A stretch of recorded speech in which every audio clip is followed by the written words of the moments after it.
Hello, everyone, and welcome to another episode of ISM Radio. I'm your host, Gage, and we are here tonight at ISM's Executive Networking event in the library at the one and only world-renowned Oheka Castle. And I am sitting here tonight with Michael Cymbala from the HartfordFunding.com group. What do you guys think? So, Hartford Funding, we'll stick with that. Okay. But what a cool place to shoot a podcast. Unbelievable, right? It really doesn't get any cooler when you have scenery like this and just the background and the history. So. Sure, the history that's here. This room is unbelievable. The amount of parties that went on in here, me and you were in here podcasting like it's nothing.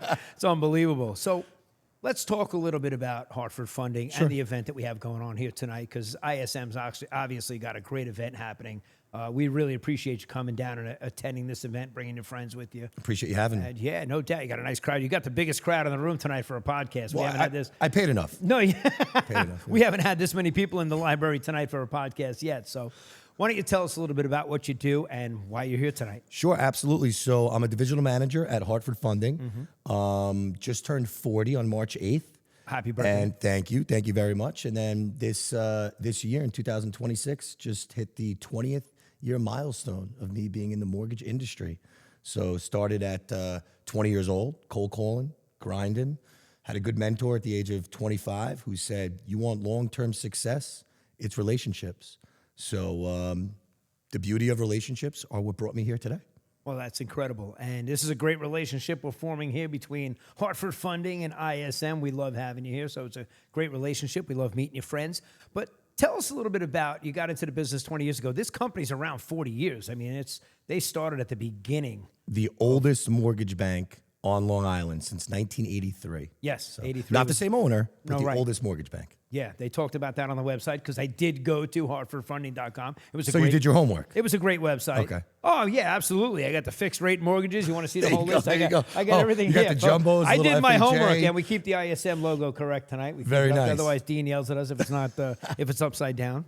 But yeah, so we're not even going to touch into that stuff because you realize, you just explained to me back in the bar area there that we were talking about how charities and businesses need to work together.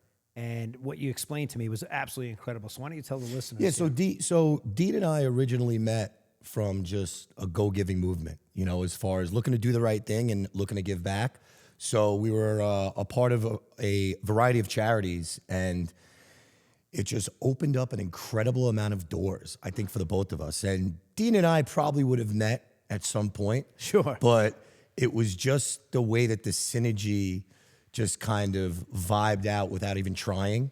And when you do take things that people are passionate about, like a charity, like working your tail off, and you take like a sports element or something else you're passionate about, Sure, and kind of mix it into just one purpose, that's when you could set a wildfire to just the opportunities that something like that could create, not only when it comes to raising money to something you're passionate about, but it indirectly growing your business. right. It's indirectly growing your business, but you're helping other people at the same time. So that's a feat all on its own. That's not easy to do.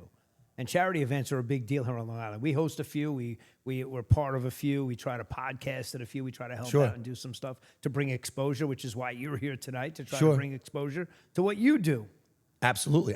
So as far as with the charities, I think the big misconception is that a lot of individuals and organizations, when we look at the small to medium-sized businesses, they think that they need to donate a certain amount of money. Right. Or they need to come to the table with, a certain level of expectations to where, no, the beauty of Long Islanders helping fellow Long Islanders are focusing on your communities. That's right. To where they're all doing the right thing and they're on the same mission. So for me, it's been really cool and just kind of refreshing to help smaller business owners and that medium size get more involved in charities. And then that's created so many more opportunities for them to where easily a small business within a few years can turn into something pretty amazing.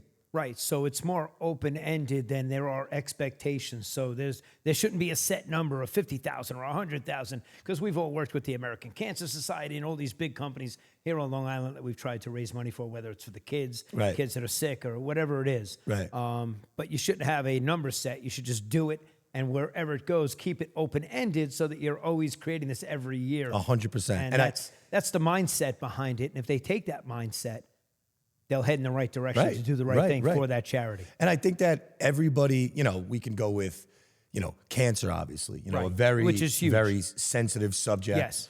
on Long Island, to where there's so many different great organizations that are doing wonderful things that you really have to find the charity that really inspires you, to where you want to give back, to where it happens so naturally and organically that it doesn't feel like work. And those that are blessed enough to be able to give more, are the ones that I think truly deep down inside just feel better at what they're doing. You talked about how a business and a corporation give back, but how about when an industry comes together? And I'll use one as an example. We had the restaurant industry come together for the Long Island Hospitality Ball that raised millions of dollars over the years for the American Cancer Society. Sure. That's with Alec Baldwin. That's right. See, and he That's a Massapequa guy. They weren't involved in the beginning of that, because I was on the committee of the Long Island Hospitality Ball when it first started, and that was Keith Hart and Jay Grossman and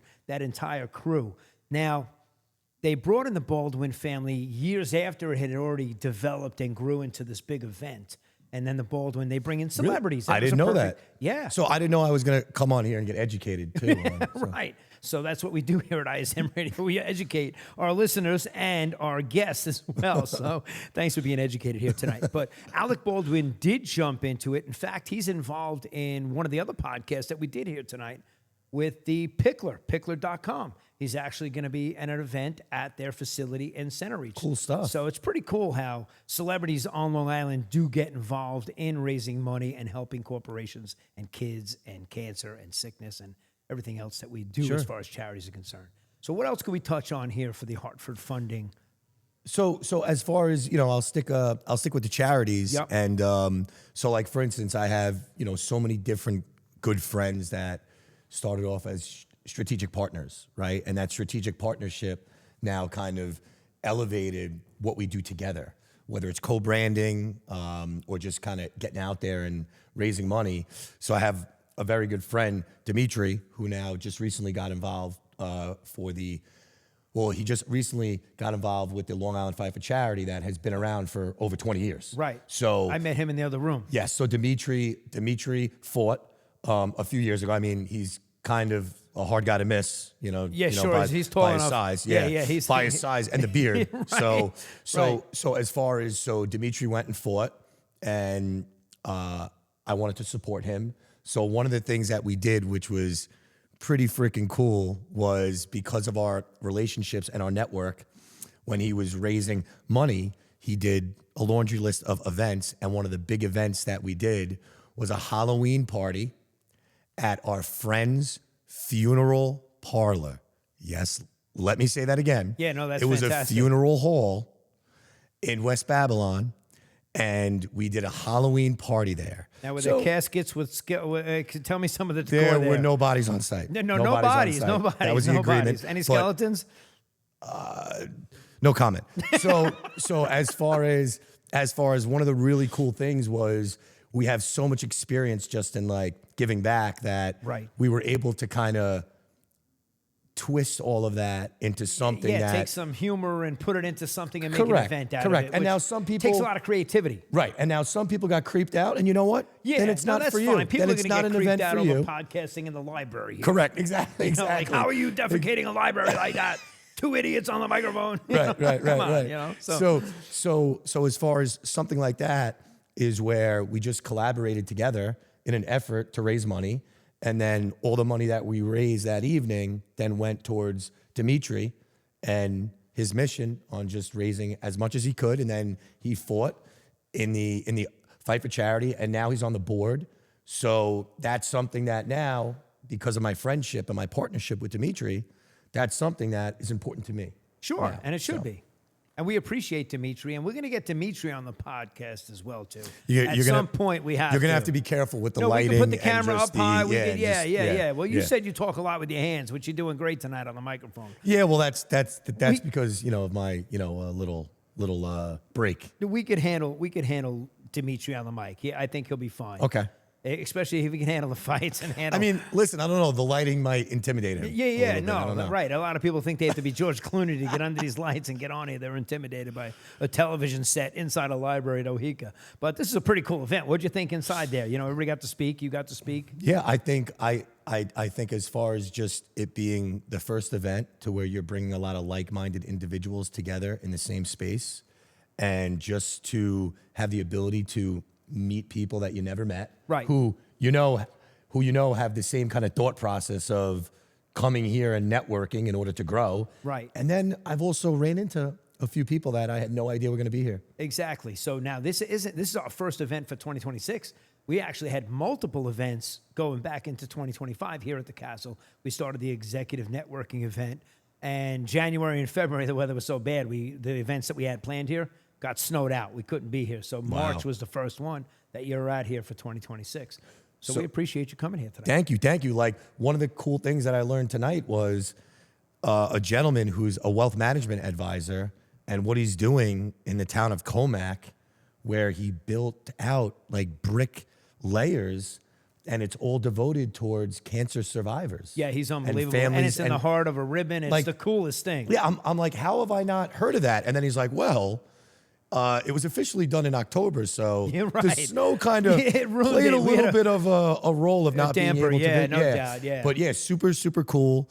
And I'm just happy to be a part of it and happy to support Dean. And I think we're going to do a lot of cool stuff together. No, we really are. And super, super excited to meet you here, Michael. But with the event that you just talked about, with the bricklaying, we can't wait for the grass to grow green, some of the trees to spawn, because we're going to fly the drone and show people exactly what this looks like. It's the coolest thing. He did an unbelievable job on this brick project. It's the coolest. Yeah. It really is. Good for Comac. Absolutely. Yeah, Absolutely. no doubt. And hopefully you'll join us this year at Comac Day. It's another big event that Dean plans and ISM hosts. Sure. Really cool. So you come down and podcast there with us. Maybe we'll bring get Dimitri on. Yeah. Maybe he could do some absolutely. fighting there in a ring and show people. We'll take it to a whole new level. We'll raise I don't know. money. He may have retired from the that's boxing good. part, That's so good. you may have to. No, You'll find out. He so. promotes now. So Yeah, exactly. Yeah. Is that how you hurt your hand? No. No, I'm kidding. So actually, since we're doing a lot of charity talk, Right. So at the Michael Magro Foundation, which is a childhood cancer foundation, to where all the funds that are fundraised go towards paying the bills for families that have a child that's battling cancer. So they come and they pay the mortgage, they pay the car, they pay the credit cards. Incredible. They specifically come in because they know that family's under some stress. because they know that the families financially. financially are dealing with a lot. So I was a main sponsor for their 3-on-3 Hoop It Up tournament. Oh, you jammed a finger. at Lehigh. Not only did I jam it, I broke it. Slam dunking. So, but we raised a lot of money, so that's all that counts. No, that really is all that matters. You break 2 fingers for that. You don't care. Yes, yeah. I mean, I figure one down, I got 9 to go. That's so. it. 9 fingers left for charity. Exactly. Yeah. Well, let's host another event. But that's really cool of you, Michael. We really appreciate you. And is there anything you want to close out for Hartford Funding? You want to send them to a website? Go to hartfordfunding.com. So I would just say, as far as if you're looking to talk just more about the charity aspect of things and how to get involved, we do have a seminar-based studio in our corporate headquarters, which is located over in Woodbury. So if you're just looking to get more involved or just find out what other options would be available to you, that's something to where I'd have no problem helping you just kind of find your sense of purpose and direction. You could find me on the Hartford website. You can also find me on my social media, to where I do a lot of entertainment and educational at Mastering Your Mortgage with Mike. Nice. And you guys are over, I actually know the address. You can see here, it's not written there. You guys are over in Crossways Park Drive West. That's exactly where we are. And, We're actually two doors down from the new Arizona Iced Tea building. Yeah, so 100 Crossways Park Drive West. Correct. I actually, I checked out your website today, so Awesome. I knew the address because I actually worked in that development back in the 90s, way back when. But really cool development back there. Those buildings are pretty cool. Yeah, absolutely. Yeah, so guys, we appreciate you tuning into ISM Radio, another event here for executive networking at ISM. And we appreciate you, Michael, coming on the podcast. Really do. Thanks Hope for the having loyal me. listeners check it out and tune in, and we'll be back next time. Awesome. Thank you. Thanks for listening to ISM Radio. Join us for our invitation-only executive networking event at the legendary Oheka Castle. For more information, visit ideastreammarketing.com.